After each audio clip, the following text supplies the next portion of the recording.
This ever happened to you? You go to take a shower and you end up taking a bath. Looks like you need to clear a drain.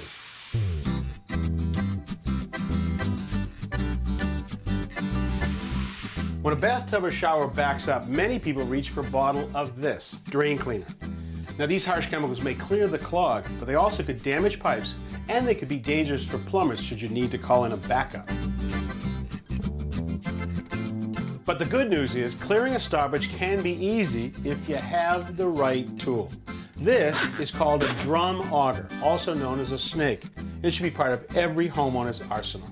They call it a snake because the wire will twist down inside the pipe, physically breaking the stoppage. On a shower base like this, below the floor is a trap, a U-shaped device that holds water to keep sewer gas from coming up into the room.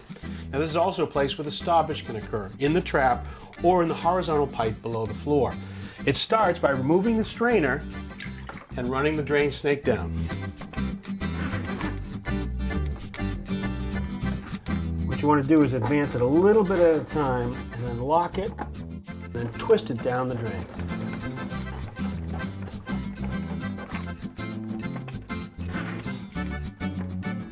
There we go.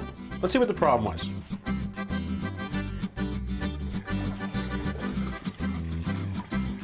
Oh, look at that, all that hair. That is typically the culprit right there. If you have a tub like this with a shower, then the setup's a little different. A bathtub has an overflow to prevent the tub from overfilling. If you run the snake down through the drain, it can go up the overflow and get stuck. It's always better to run the snake down through the overflow and through the trap. But otherwise, the process is the exact same. Who knew that a simple tool like this could save you some headaches and some money?